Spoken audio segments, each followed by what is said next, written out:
السلام علیکم ناظرین، سندھ ٹیلی ویژن نیوز پارا میں ہمارا میزبان فیاض نائج۔ ناظرین، پاکستان کے اندر اسانجو عدالتوں، خاص طرح اسانجو سپیریئر جے کورٹس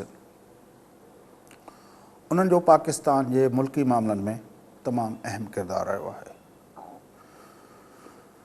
جنہیں پہروں دفعہ پاکستان کی اسمبلی کے ٹوڑیو ویو، ان وقت اسپیکر مولوی تمیز الدین جو کیس داخل کیو، ان وقت کا وٹھی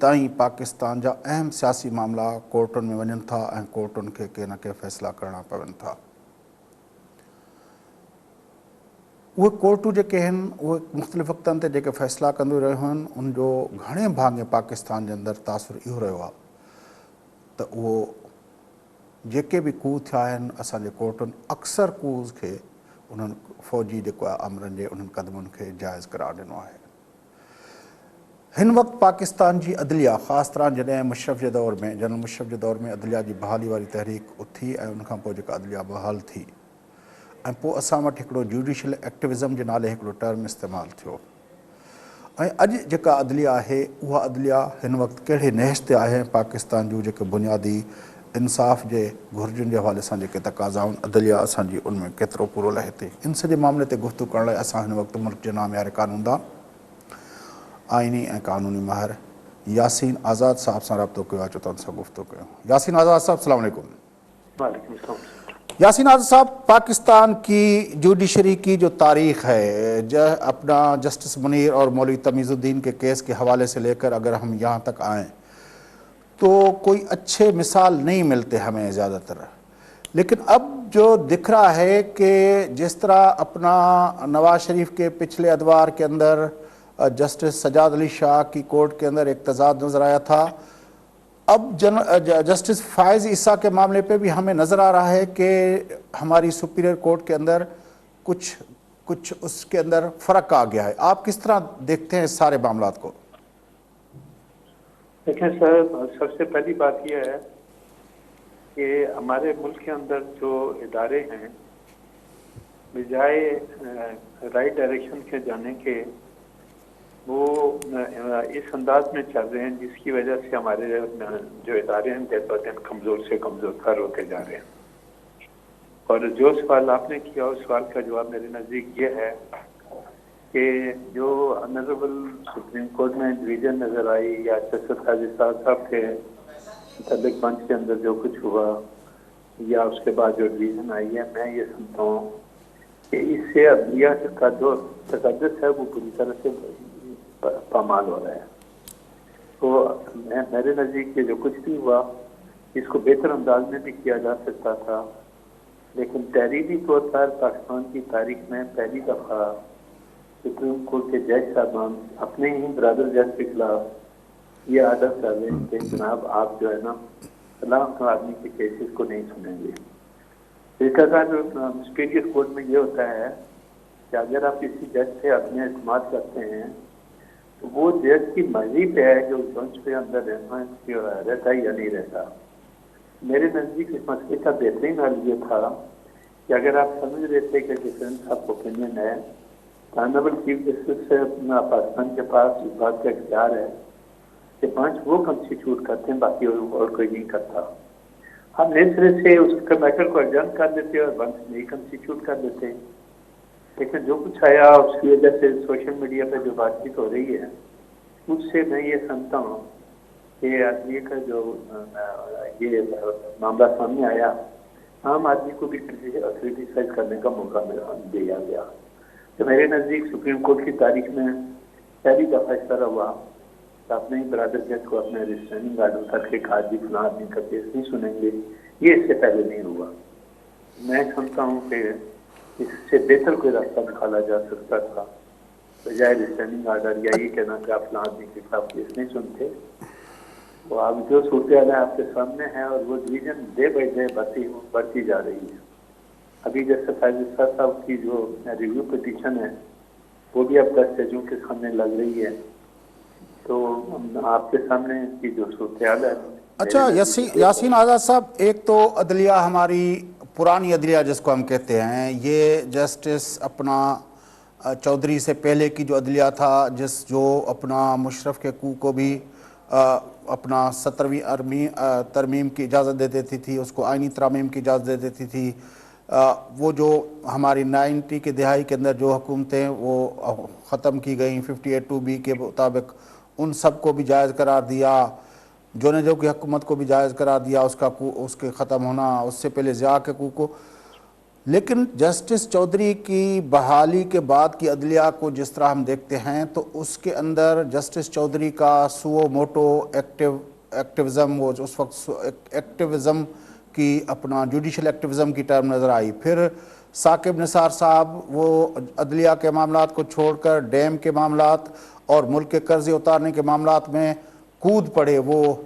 تو آپ کے خیال میں جو جوڈیشری ہے اس کے لیے کوئی بائی دا بک کوئی ہوتا ہے کہ وہ ان کے اس کچھ ڈومین میں رہیں، یا جب کوئی آدمی چیف جسٹس آف پاکستان بن جائے تو وہ پھر مطلق العنان بن جاتا ہے کہ وہ جس معاملے میں چاہے گھس پڑے؟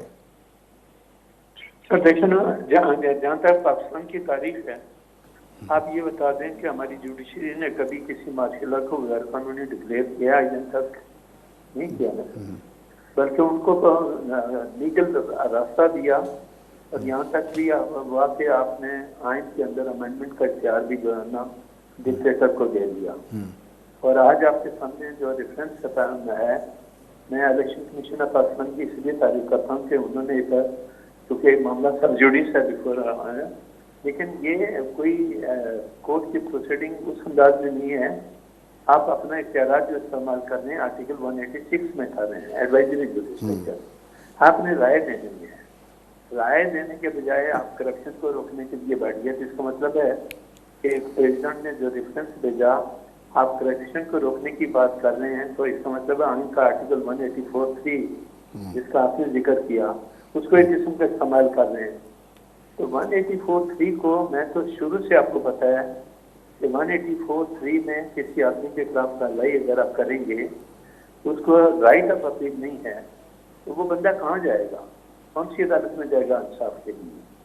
تو میرا اپنا پوائنٹ آف ویو یہ ہے کہ پبلک امپارٹنس ایشو ہے، آپ اس کو ڈیسائیڈ کریں، لیکن جس طرح کے باقی معاملات 184(3) میں آپ کرتے ہیں وہ نہیں ہونے چاہیے. انڈیا میں آپ دیکھیں، ہمارے پڑوسی ملک کو دیکھ لیں، انہوں نے جو سو موٹو ایکشن کے لیے کچھ پیرامیٹر طے کیے ہوئے ہیں.